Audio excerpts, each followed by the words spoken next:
Hi, everybody. Welcome to the Pink Elephant Podcast. I'm your host, Dr. Debbie Akerman. Really happy that you could join us. I've got a really special guest today. We are going to be talking to Rabbi Scott Friedman, who is the founder, the director, the owner, the grand poobah of Or Yisrael, which is a yeshiva for high school boys. And I've been wanting to talk to Rabbi Friedman for a while. Despite the fact, Rabbi Friedman, I've been wanting to talk to you for a while. I know very little about you. I just know that I want to talk to you. So why don't we just start off, tell us about where you grew up, how you grew up, your kind of journey into where you're doing this today. Sure. Before I go there, Yeah. I just want to say that I started Or Yisrael with a few other people. Rabbi Asher Yablok, certainly. Okay. Rav David Koppelman. And we are where we are today because of the partnership of Rabbi Yitzhak Greenman, who has taken Or Yisrael to the next place. I grew up in West Orange, New Jersey, and in some ways I loved it. It's a nice community, great people. You know I lived there. No, I didn't know. Where did you grow up in West Orange? Stanford Court. Uh-huh. I lived on Hooper I know for 5 Hooper. years. By the lake? Yeah, by the little pond. Yeah. Yeah, 36 Hooper. I very bought nice you there. Jacob's house. Oh, sure. Yeah. So they then moved Right. to Dale. Right. And Yeah, we but- were there. I had two kids when I moved in there. I had two more kids when I was there, and then we moved to Passaic. But So Ovi's one of my very close friends. it's so funny. Yeah. So I know West Orange. I loved it there, actually. I had great friends, but I always disliked school, even at a young age. I didn't like school. I went to Kushner Elementary School. I didn't dislike Kushner. I disliked school.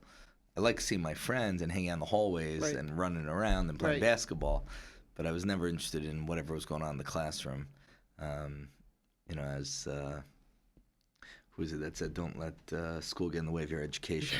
I did say that. That's a good saying. Yeah. I made it through barely. I slept as much as I could. I used to literally, if you don't like flying, you stay up the whole night before so you could sleep the whole plane ride. That's what I did at school.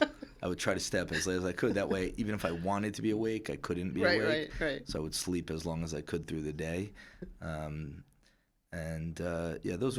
Those were not happy school years, but something happened during those years. I went through a lot emotionally during those years, finding myself, figuring out who I wanted to be. Obviously, kids in high school go through a lot socially, trying to find their place in the world, define themselves, make a name for themselves, and Well, it's a tough time, teenagehood, and you do mental health. I do mental health. Erickson says it's the toughest stage. You don't know who you are. You don't know who you want to be. There's pressure from parents, from community, from religion, kids are just very confused. Yeah. I don't know if that changes when people get older. I'm not sure because I feel like for myself, not to brag, but once I kind of felt comfortable in my own skin, I just stayed comfortable in that skin. So I don't know. It could be for others who don't. They never do. That's what Erickson says. If you stay true to yourself and you stay within your comfort zone, you'll be good. If not, you have this kind of what do they call it? Existential angst your whole life. You're not happy where you are. Trying to belong. Exactly. But you don't really want to be there, but you're doing it because of the pressure. So yeah, I find a lot of kids, for example, even at Or Yisrael, will choose a yeshiva in Israel because that's the norm. Correct. During my junior year, the summer going into junior year, I had a counselor from Camp Lavi who went to Rashit, and we would schmooze a lot and hang out. And I really looked up to him, and I liked him, and I thought he was intelligent, and I thought he was thoughtful, and I really liked him. I related to him a lot. And to make a very long story short, the end of my junior year, I decided to become, much more committed than I was previously. Okay. And my whole world changed briefly when that happened. And then I went to Eretz Yisrael, I went to Rashit. I stayed there 2 years. So let me just say something about Rashit that was very important in my development of my philosophy of education. It was amazing. Nobody forced us to dive in to learn. Now, I think today they have a different philosophy, which could be for a lot of reasons. But when we were there, it was come as you are. we just want to embrace you and show Right. you what Judaism is. Right. Right. And it was amazing. It was special. And me and my friends all were impacted till this day because of what they did for us. And that was the first time in my life I ever saw that. Because until then, school was school. There was no difference between Gemara and math, Right. between Chumash and history. It was all the same. It was all about being stuck in a room with grades and homework, and you're not allowed to talk, you're not allowed to this, you're not allowed to that, you're not allowed to drink, you're not allowed. But there was never any discussion, or even if there was discussion, you already killed the discussion because of everything else around it. Yeah. The environment. So, it's funny, I remember later hearing from teachers in high school saying, we talked about those things, yeah, but nobody heard you because of everything else previously I hear that went on. Yeah, Rashid was really special. And then after 2 years, I came back and I went to YU for a brief stint. Oh, I didn't know that. And it felt, for me, not to criticize, it just felt a lot like being back in high school. Okay. And I didn't feel the same energy or experience that I did in the yeshiva in Eretz Yisrael. I went back to Eretz Yisrael which a lot of guys do after they come back from 2 years to their yeshiva for Rosh Hashanah, Yom Kippur. Yeah, for the holidays, right. Davening there was amazing. And I remember I had a friend there, and he said to me, why are you going back? You hate it there. And I'm like, I know, but what am I going to do? I got to go to college. So he's like, you got to stay here. Like, this is where you thrive. Right. And I was like, you're right. And I called my mom, and I'm like, she's like, are you getting on the plane? And I'm like, not quite. And she's like, did the cab come? And I'm like, not exactly. And she's like, what's going on? And I'm like, yeah, I'm going to stay. And she's like, you're what? And I'm like, yeah, I'm staying. And she's like, no, you're not staying. You have a plane ticket. Plane's coming now. Get on the plane. And I'm like, yeah, I'm sorry, Mom. I just can't do that. I got to stay. And I think she started crying. And my father got on the phone, and he's like, you got to do what you got to do. And he said stay? He said, do what you got to do. Wow. Yeah. Because as a mother, I'm envisioning one of my kids doing that. Like, hi, are you coming? Well, sort of. And I'm just like, what? What's going on with you? Let's go. And also back then, we didn't have the same communication. Right. Like, the phones didn't text. Right. Certainly there was no video calling. Well, that's a good thing, because then you hang up and she couldn't well, get to you. Well, that's my point. That's my point. It wasn't. But you made up your mind, and then she couldn't find you. Yeah, so that's a kind thing to do to your mother. Yeah. I stayed I stayed till January, and then I went back to America again, and then I came back to Eretz Yisrael one more time when I realized that you could get a diploma from Or Sameach, which was an accredited degree, whatever that means. Okay. And I did that, and I went back again. I spent time at Eish Torah. I spent time at Or Sameach. I was in Mir. I was in a lot of different yeshivas while I was finding myself and finding my way. I think that actually helped a lot. Seeing so many different environments and what they were. I spent some time in Landers even. I got my bachelor's from Or Sameach, and then I came back to America. And when I came back, this is a cool story. I got into Wurzweiler, which was for social work. I work. Yep. And once I got in... I don't think we were in class together. Yeah, no, go ahead. No, once I got in, I said to myself, well, maybe I should go to Harvard or Columbia just because, for a few reasons. Number one, I thought it would look good on a resume. And number two, I was curious to see what was so special about these places. So the problem with Harvard was... it was in Boston. I wanted to be in New York, so this is such a funny story for someone who never went to school. I basically dropped out of school in like 5th grade and then went back for graduate school. But I was reading like crazy in Eretz Yisrael about psychology. I left out part of the story.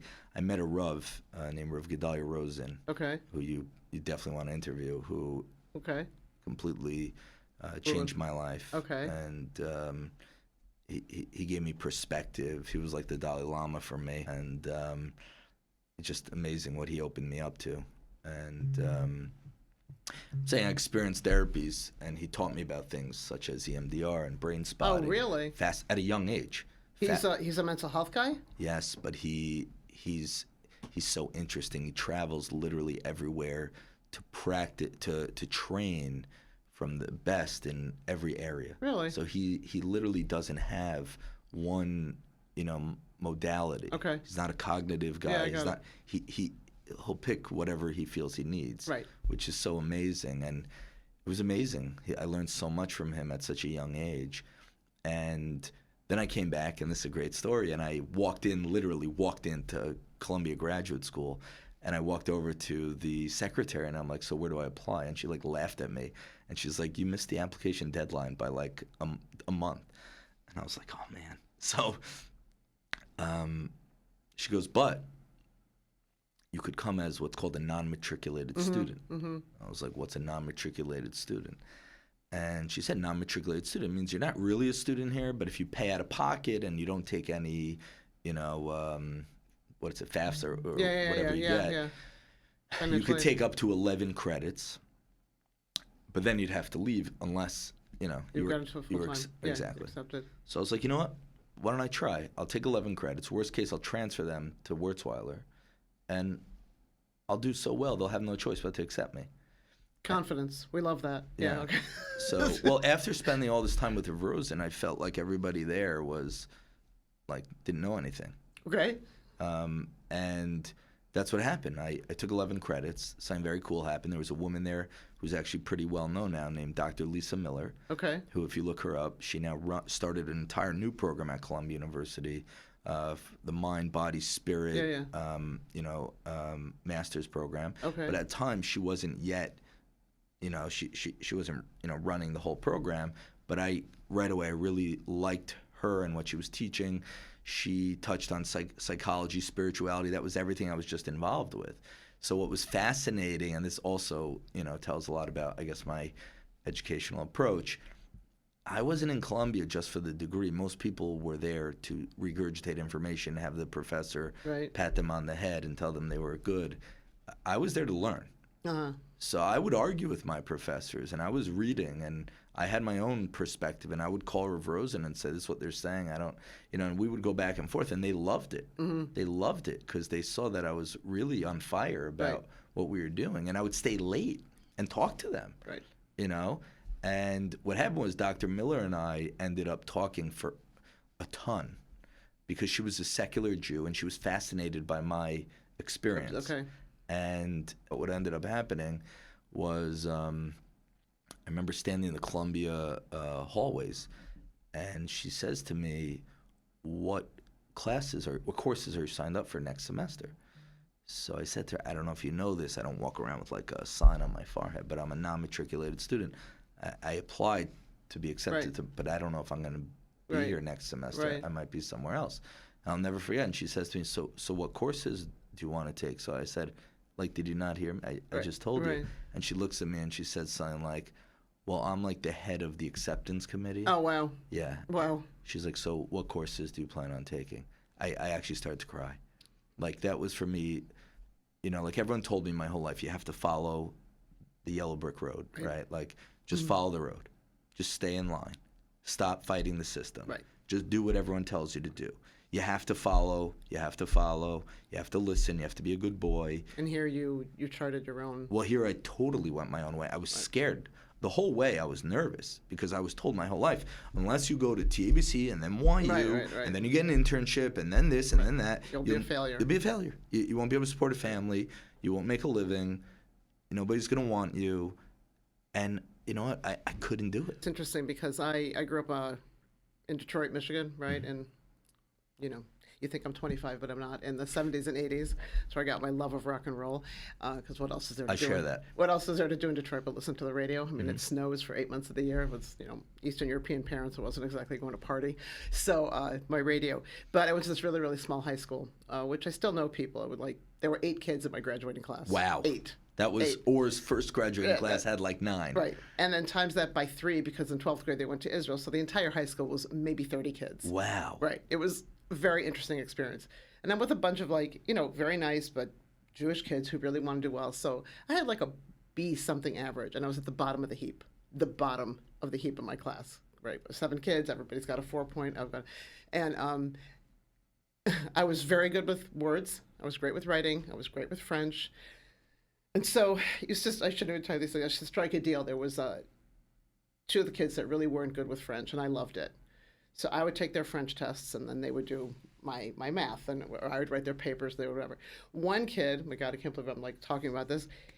It was in the day of the mimeograph machine. That you had the You don't remember this stuff. You're too young. Okay, Yeah. so the teachers would have a stencil, and it would have a carbon in it, and then you took the carbon and you ran it through a machine to make copies for your math sheets, your tests, your quizzes.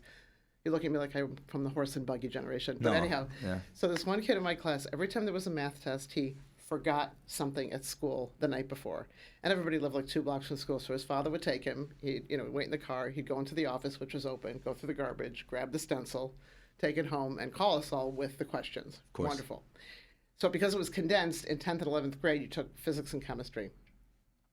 And I was a disaster, right? Kind of same thing with you. Yeah. Back then, people felt like if they just yelled at me louder, Right. I would get it. I love that. And I remember my math teacher, like, she's screaming at me, and I'm just like, and she's like, you're just not trying. You're not. Right. And I was like, I do it. By the way, when in my PhD program, was the first time that I went to somebody, because I was taking statistics, who sat with me and said, you have a type of dyslexia. Right. I said, what do you mean? I read like everything under the sun. She said, no. And she started to do these examples with me. She said, when you read a book, what do? Read the words or create a picture? I said, what do you mean? You create a picture in your mind. Right. That's why I can never see a movie after I read a book, because I have a vision. You've already seen it. Well, the directors never do what I want. They Right. don't make I like that. the actress doesn't look like I want. I'm like, no, she's supposed to look like this. Why did you make her like that? So she said, that's a type of dyslexia. I said, are you serious?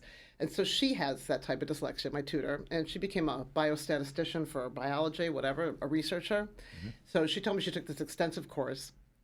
And the first thing they made her do in that course was to give you abstract words, and you had to create a visual for an abstract word. So the first word they gave her was almost. How do you create a visual for almost? She's from Texas, so she took clay. They had all these mediums there, and she made a horse almost falling off a cliff, right? Mm-hmm. She said, that's your problem with math and things. You can't visualize it. So she got me to understand that when he talks about a random sample, right? And I was like, wait, I'm going to visualize like 5th Avenue and 34th Street. That's a random population in New York. Or he was like, there's 400,000 jelly beans coming at you. So I looked at the wall and I pictured 400,000 jelly beans coming at me. Mm-hmm. Point being, like, I felt like such a failure. And graduation came. There's 8 kids in the class. 7 of them get an award. 1 doesn't. It was the most miserable night of my life.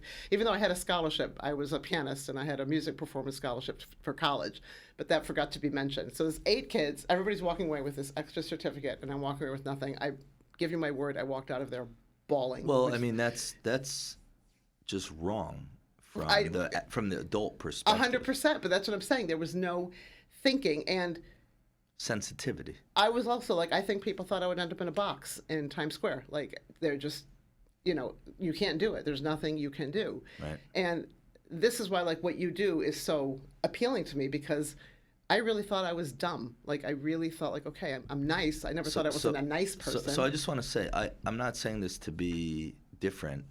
I don't think people are dumb. No, they're not. No, I don't think so. I don't think God, made mistakes with people. For sure. I think people are different. I think some people have talents in one area and others in another. Well, that's Howard Gardner, right? He's a multiple theories of education, that everybody has a different place in their mind. Somebody have analytics, some have language, some have kinetics, some have it's just artistic. Obvious from the fact that, first of all, there's so many people who have done miserably in school who went on to tremendous success. Correct. I mean, in the world of music and entertainment, I imagine almost all of them were probably not very good students, and yet they're extremely talented in what they do. I imagine sports is similar. So I'm just saying, people have different talents, and the problem with school is that it's a very specific type of skill set that you need. It's imagine, very narrow. I'm just saying, imagine everyone had to build a house. A lot of very intelligent school kids would not do very well. Right. So it's just very specific, and I don't know. I don't even understand it personally. But you ended up working back where you went to high school. By accident. Which I thought was interesting. Yes. So how... How'd that happen? Yeah, why'd you want to go back story. there? I didn't want to go back there. What happened was I was working as a therapist at Jewish Family Services, and there was someone there named Rabbi Stephen Finkelstein, who's a wonderful guy. I know. And he was also there. And he was the only therapist at TABC at the time. Okay. And he approached me and said, would you want to come teach at TABC? Now, he didn't know me because I graduated TABC right before he joined. Okay. So we never You crossed paths. right. So I laughed at him and I said, "You don't know me. They're not hiring me, and I can't go back there." And he's like, "Why not?" And I'm like, "No. I mean, we drove each other crazy. You have no idea. Like for me, I aspired to a D-. If I got a D-, I was so happy." And Scott, I aspired to an A because I needed to please my parents. Right. And and I just want to tell you that when I took those physics and chemistry finals, and I did the work for that, right? And these two boys brought me out all the answers for the physics and chemistry final. They handed me a sheaf of papers. Yeah. It was such a disaster. I couldn't plug the answers into the problems. Yeah. That's how bad But it I was. just want to So point I out, flunked anyways. Right. With all the cheating I had. but I just want to point out that pressure that people, huge pressure.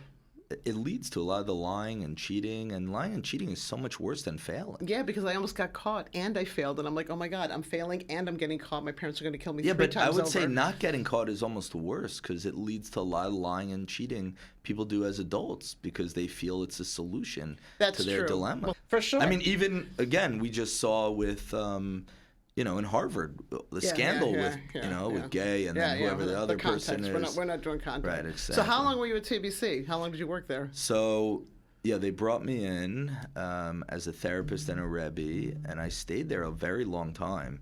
I was there like 14 years.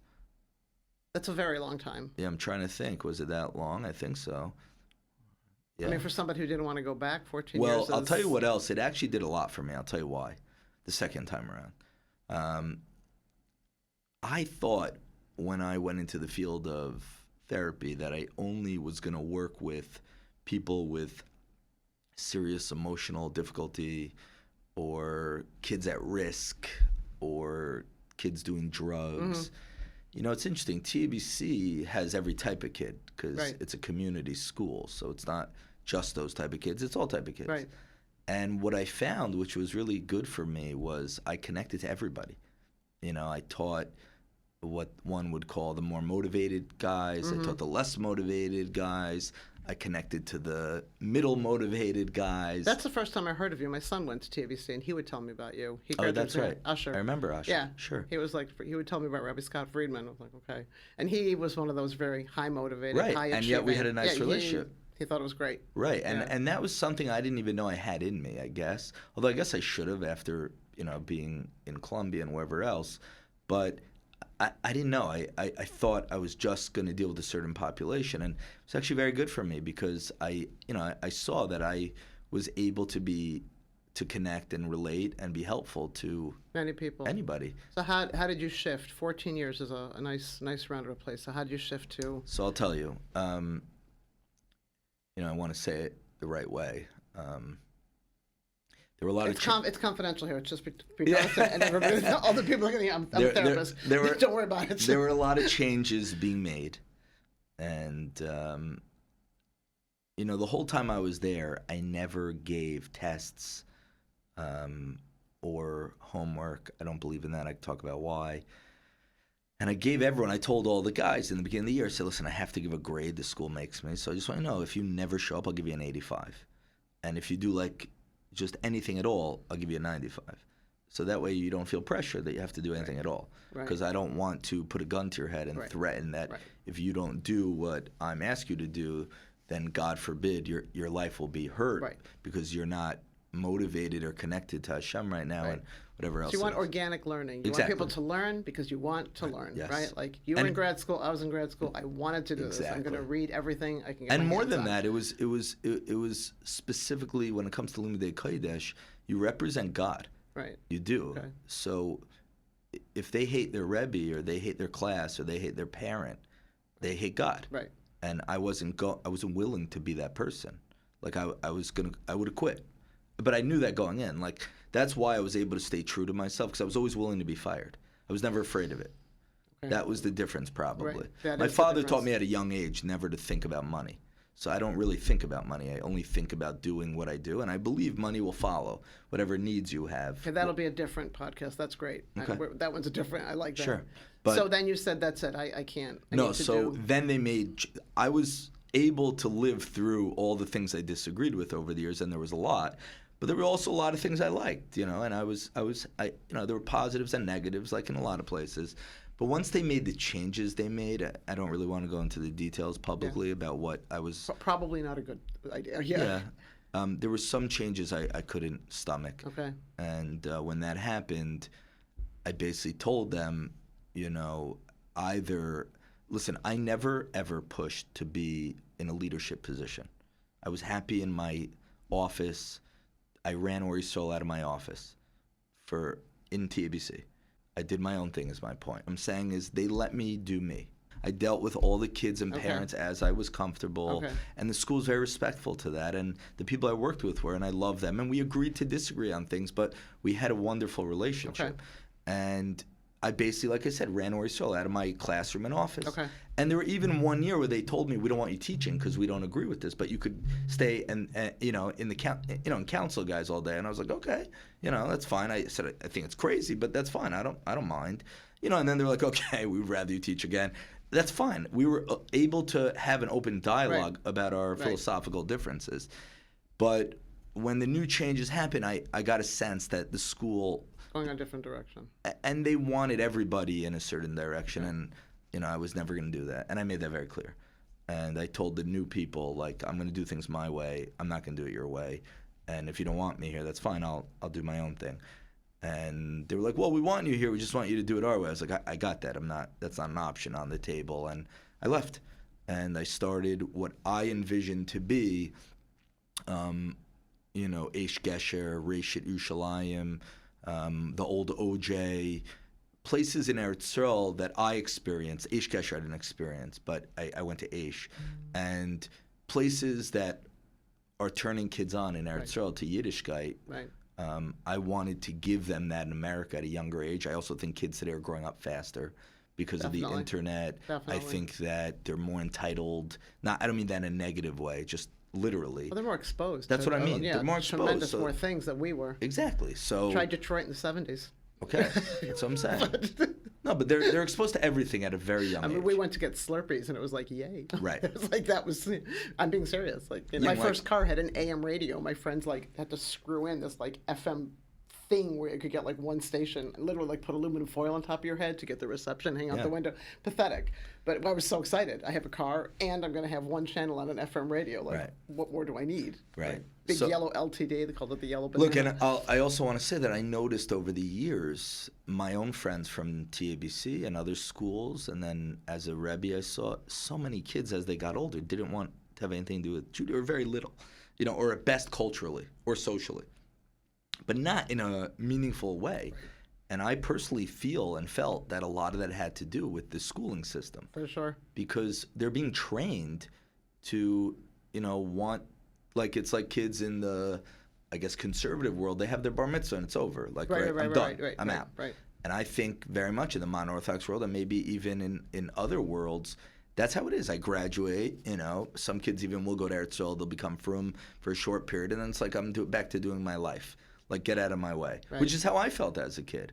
But who could blame them? The whole thing was a class. It was this. It was that. There was no real open relationship with a God. Or with you. I heard something very interesting from my stepdaughter-in-law, my stepson's wife. I don't know how you even call that. And we kind of were Chabad like things. And we were there a couple of weeks ago, and she said, with Chabad, it's very much about your relationship with God every minute, and every minute you have this deep relationship. And she said to me, well, I've been told that if you have a difficult relationship with your father, with your biological father, then you're going to have a difficult relationship with God because you don't trust your biological father, you have issues, so that's going to. I thought that is actually I never put that together. There's a book called Faith of the Fatherless. You should look it up. It's a fascinating written by I don't know, not a Jewish person for sure. Rav Gedalia Rosen showed me it back in 2001. I'm gonna look that up. Amazing. Okay. That's his premise, that your relationship with your parents is directly correlated to your relationship with God, because as a child, your parents are God. Correct. If they don't feed you, you You're dead. die. That's right. If they don't love you, you're unloved. Emotionally, you die. Exactly. That's right. In fact, there's that famous study, I think, about children In orphanages, right? that were raised without bottles or without touch, And they die. Yeah, exactly. Yeah, well, they have studies like that about kids that they're bathed, they're changed, they're fed, Right, they but don't have human contact, no contact, and then their failure to thrive. They die. They die. Literally. Yeah, I know. So yeah, which is awful. So it's fascinating. You will find that anybody, I do believe, with a difficult relationship with God has a difficult relationship with at least one of their parents. I thought that was very interesting. It's fascinating. And he shows it from leaders over the world in the book. Oh, really? Hitler. Really? Yeah, you I'm going to get this. Fascinating. Okay. When we're done, my next Amazon Faith purchase. of the Fatherless. I'm going to. Yeah. So you start this school. Like, that's it. You take this plunge. Well, what happened was the timing. Look, I had 2 nephews in TABC who were not really happy there either. I'm not going to get into those reasons publicly either. And my brother-in-law and I, we're very close. We are very close. And I said to him, let's do it right. Like, let's do this thing right. And Joe Rosada and my sister Lori and I and Rabbi Yablok, we said we're going to do this. And we went. I had to find a place. That was the first thing, because we didn't have money. And I was lucky, and there's no luck. I was, Hashem was good, and I was thinking, who would appreciate our mission? And I said, Chabad. This is a very Chabad mission. Right. They would appreciate it. So I went to Rabbi Shane in Tenafly. Okay. And I approached him, and I said, you don't have a high school. I said, let me build a boys' high school here with a very similar Chabad approach. And I explained to him what I wanted to do. And he loved it. And he said, okay. He spoke to the board. He said, okay, let's do it. And then COVID hit. And he says to me, we don't have room in our building. And I'm like, that's not funny. Oh my God. I was like, I already launched. I can't go backwards. Right. So he said, well, we have this little house on the corner that's a shed. No. Yeah, and I guess you could use that if you fix it up.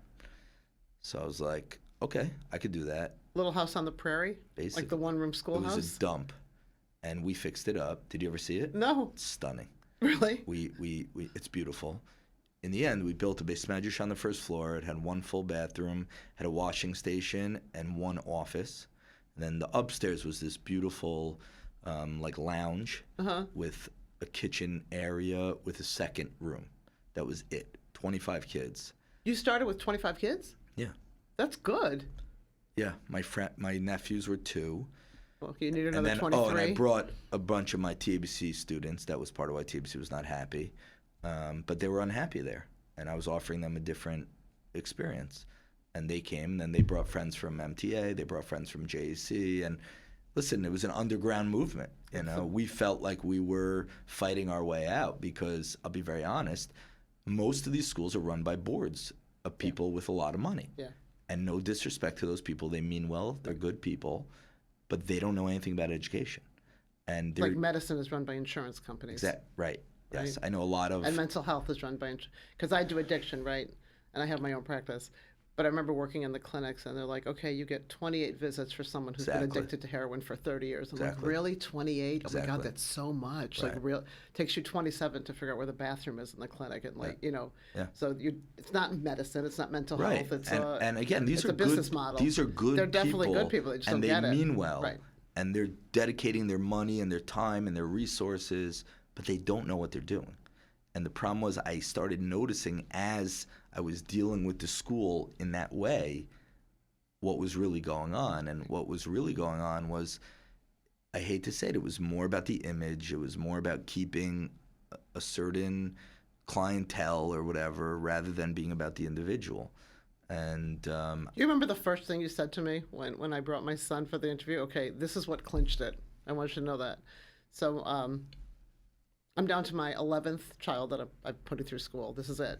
My son, Mayor, my newborn, is in your school. He's the best. Yeah. And I have had my kids in everything from the most right-wing establishments down to modern Orthodox. Mm-hmm.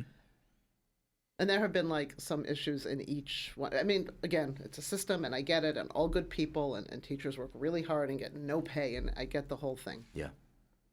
And I do want to share with you this story because this to me is really one of the reasons. So, I have a son. my son, and he was in all these right-wing yeshivas, his whole life, right-wing schools. And he had a learning disability his whole life. Great kid, musical, composed music, could fix anything, charismatic. I mean, like the Pied Piper, everybody followed him. He was too smart for school, you mean? He had that, he thought in a different way. That's what I'm saying. He could give him a washing machine, take it apart, put it together. I just want to tell you something that's very important about my background and how I ended up. When I was struggling in school, my father used to say to me something that nobody says. He would say to me, "You're too smart." Right. Well, if somebody would have told my son that, but he was... My father would say, like, "You're bored." Right. So they called him, he couldn't learn and he wasn't motivated, and if he just tried hard enough, and he was really miserable. Anyway, he gets into this school, and completely nameless, we're not going to talk about names, and they have a visiting Rosh Yeshiva come for the day to show, it was kind of a new yeshiva, how the boys are doing. And my son was terrified. I mean, he was terrified because he knew he couldn't give over the learning that he was supposed to. So he ran and hid. The kid is like 15 years old. And he hid he hid. He literally ran into a closet and hid himself in there. And then he came out after what he thought was an acceptable time. And everybody was still there, and this big educator saw him, and in front of everybody, slapped him across the face, full force. Like, my son called me. He could not talk. He was so hysterical. Walked out of school, never looked back. Now, this is my same son who got sick and passed away at 22. And I want the entire world to know that this kid who everybody thought was this disaster faced, nobody wants to face immortality, and nobody wants to face it at 22, right? With the calmest, most accepting, I'm going to start bawling. Like, I was distraught. To this day, I can just, losing a child is like the worst thing on the planet. And I once said to one of my kids, my daughter, I said, I just can never get over it. Like, I can never get over it. It's just, and my daughter said to me the most comforting thing. She said, out of all your kids, Baruch was the most accepting and had the best relationship with God, and he was okay with it. Wow. And then I really lost it. I'm like, and I think to myself, he was smacked across the face. He was a disaster his whole life in school. He wasn't a disaster of a kid. He was the most beautiful, charismatic, just an unbelievable soul. And so this disaster of a kid is able to literally walk in the valley of death calmly. Yeah, beautiful. Calmly. He was like, yeah. And I couldn't talk to him about it because I was so terrified, but his friends told me afterwards, he would say to them, I know I'm not getting out of this, and it's okay. And that kills me. Like, that you couldn't recognize what you had in front of you. Yeah. Like, you as this major educator, you smacked him. Like, do you know what this kid was? Did you ever bother to talk to him, to hear him, to see him? The most incredible soul. When he was sick, every time I would go see him, how are you? How are you? Am I okay? God up in heaven, you're 21 years old. This is terrible. Yeah. And so when I came to you, yeah, and I'm going to be honest with you, yeah, because you said exactly what I was thinking, okay? Yeah. I started asking people, because, my son was in all these schools also, this school, that school, progressive, this, that, not working.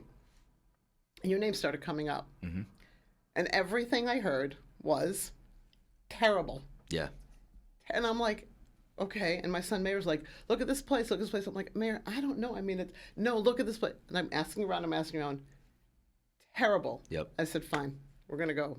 And I walked in with my son, and the first thing you said to me is, so you got two choices here. You can go to the worst school with the best reputation, or you can come to us. We are the best school with the worst reputation. That's and I right. thought, this is it. You can literally. I love that. This is called the Pink Elephant Podcast. You took that pink elephant, you threw it right in front of me. You're like, we have the worst reputation. I remember I said to him, like, you actually do. Yeah. He's like, I know. Yeah. And I'm like, okay. It was so honest. But I'll tell you why. It was so rough. And he said, you want to do a system? This is what you're telling me. Yeah. You're like, you want to get, and I thought, okay, you literally took it, put it right there, total honesty. I'm like, all right, I'm in. Like, this is. Yeah, because look, if you're raising a child, right, and that child is struggling, parents have a choice to make.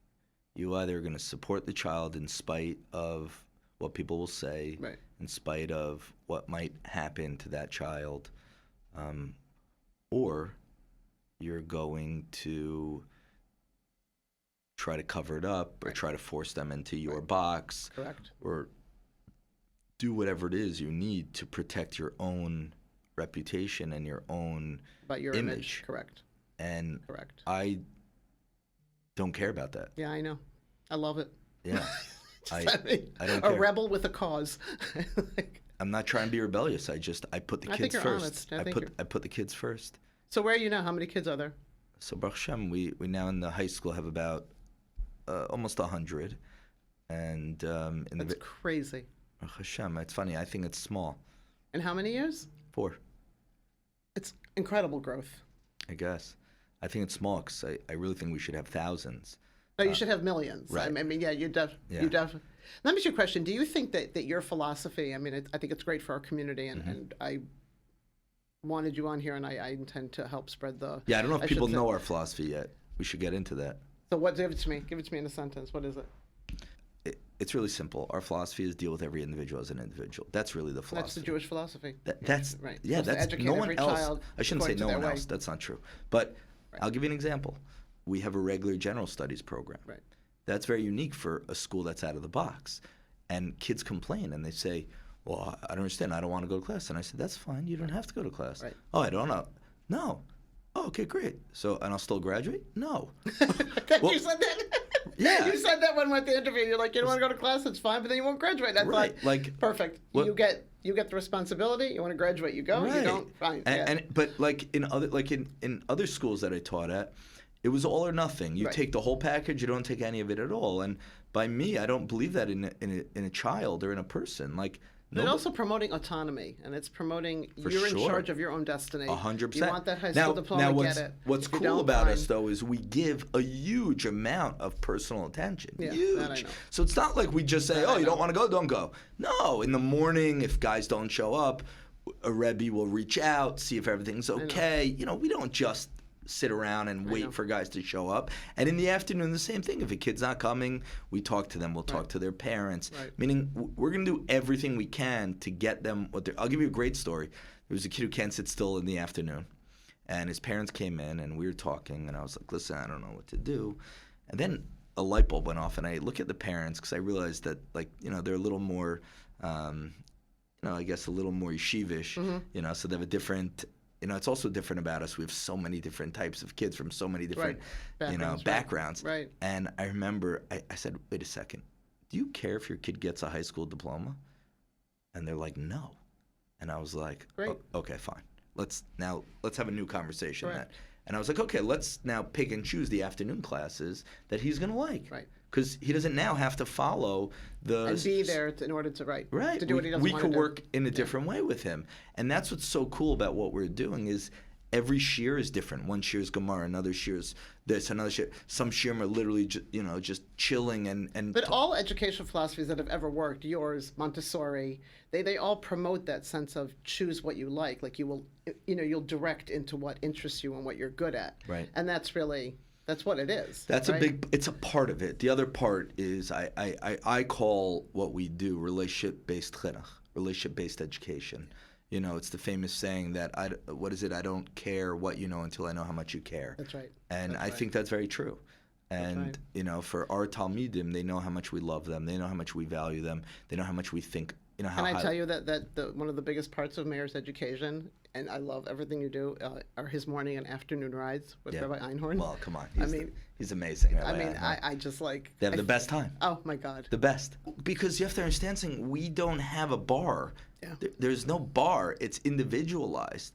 So But it's building a relationship. Yes. It's and then, building a relationship. And then once you know somebody, you could help them progress in whatever area you want to help them. Correct. But it can only happen if you have that individualized, personalized relationship. Correct.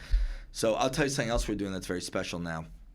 So the Rebbeim are there all day, for a few reasons. Number one, it's great for the culture to have them around. People there. Number two, to be honest, we have such unbelievable Rebbeim, we have to pay them a full salary anyway. So, we need them around. You may as well get the time. Yeah, exactly. There is a business model. Yeah. But what we're doing, which is great, is every kid in the shiur in the afternoon will have time at least once, if not twice a week, to learn one-on-one with their Rebbe and to speak. and to talk openly, Right. and that's very special. Right. Because other than the sheer time, they're getting this personalized time, and then whatever. So I think what's so special is, people want to put us in a box. We can't really be put in a box. We're doing a little bit of everything. It depends who you are, and whatever you are, we'll work with you and find you. Like we have kids transferring from, I don't want to say where, but kids who are straight A students who just don't like the box, and they love what they're doing. They love it by us. Right. They love that if they, show up even late to davening, no one's Slamming down on them. or marking them down or giving them, again, we treat them like adults. Adults sometimes are late. That happens. Well, it's clearly working. I'm God. I'm so fortunate that I get to spend time with all these amazing people. I always say that, I just it's such But a gift. it's really, I think the bottom line is, it's that old saying, it's like, don't teach me how much you know, show me how much you care. Yeah.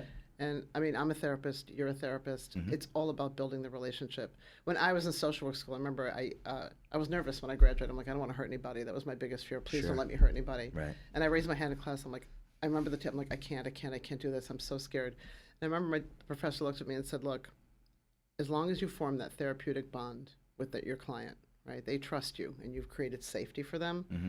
So at the end of the day, doesn't matter what you do. You can do EMDR, CBT, DBT, 12-step, solution focus, psychoanalytics. She said the relationship is the only real thing that matters in that room. So, and I agree with that. I think the most insightful and brilliant thing I've ever learned in my life, Dr. Strutskin's the one who quoted it, who was really one of my big mentors.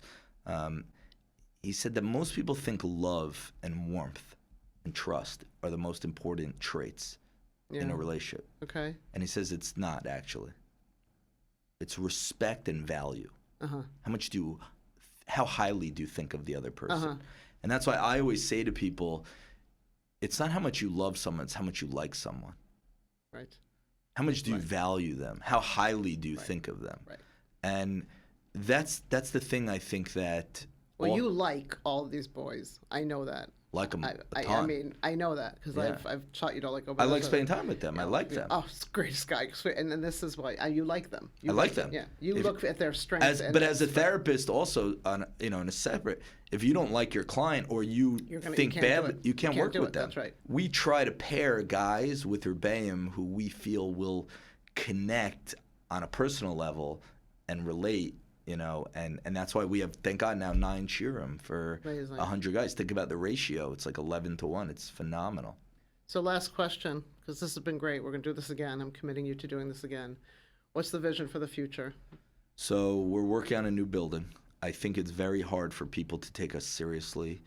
Not anymore. I mean, you've gone from 25 to 100. And yeah, but still, you have to understand, like I always say this. You still have the worst reputation. It's good. Don't worry. Nothing's changed. Yeah. I think that... Don't worry about it. No, I think that, if Michael Jordan played his whole life in a high school gym, he never would have been Michael Jordan. And I do think it's hard for people to see us for who we really are, as long as we're in a temporary building. I got it. So we're working on a new building, Hashem's help. There's something very special happening here, and it's not for, I just want to be clear, it's not only for a kid who's one way or the other. Right. It's for everybody, really. And people think, oh, that can't be. It can be. I don't see why it can't be, actually. And the only difference between us and everyone else pretends that their schools are only for a certain kid. For us, we're very open that people are people. And so we're building Mitzvah. We're working on a new property. We're also putting together our basis medrash with them. I think that's also going to be very special, having older graduates come back mentor, and have their own basis medrash there and be able to hang out with them and play ball with them. And to be very honest, I don't think I created this concept. Like I don't think like I'm so smart. Every kid's an individual, and we try to work with every kid. I will say, I've learned, one thing I have learned, which is very interesting, and I hope if anyone listens to this from other schools, I shared this with a friend of mine at TABC, I hope they'll take what I'm about to say into real consideration. So, most schools and parents want to know, what are the lines? Mm-hmm. What are your lines? What do you throw out for? Mm-hmm. And I went through this for a few years, finding our line. And what I found in the end, really want to be there for a person and a child, they need to have, as you said, this security that Right. they will never be thrown out. Correct. So what I've learned, though, is that there are times where a child does need to be time alone. Okay. You know, if God forbid there was a bullying incident, or I don't want to get into whatever details, they might need some space to Right. work on whatever before everyone's safe to be back there. Them. So that's what I've come to, is that, yeah, you might have to send the kid home for a day, a week, a month, 2 months, whatever it might be. But we should always bring them back to our... Because it's not a rejection. Exactly. It's a temporary, Yeah. just take your time, Let's but you're work always but you're always welcome part of who back we here. are. Yeah. And I would hope the other schools, Yeah. even though we'll get less transfers, but I don't care about that. I care about the right thing. Yeah. I hope the other schools would consider such an approach for their own students, so that their children never feel that they're rejected or not welcome or part of their own community wherever they are. Yeah. I feel like, like you said, it's a wonderful educational philosophy that we all know, and you've bridged it with therapeutic concepts, which also we know, but you're working it and you're doing it. So I think there's a ton of work for your organization to do, and literally just spread the, can I say the gospel? Is that terrible? Spread the, we'll call it the Scottable. Spread the Rabbi Friedman gospel, because it's really needed, and in my opinion, it's the only way to really go. So thank you so much, Rabbi All right. Friedman. Thanks so The much. best. Thank you. Just want to thank everybody for joining us on the Pink Elephant podcast. Rabbi Friedman, incredible. Thank you.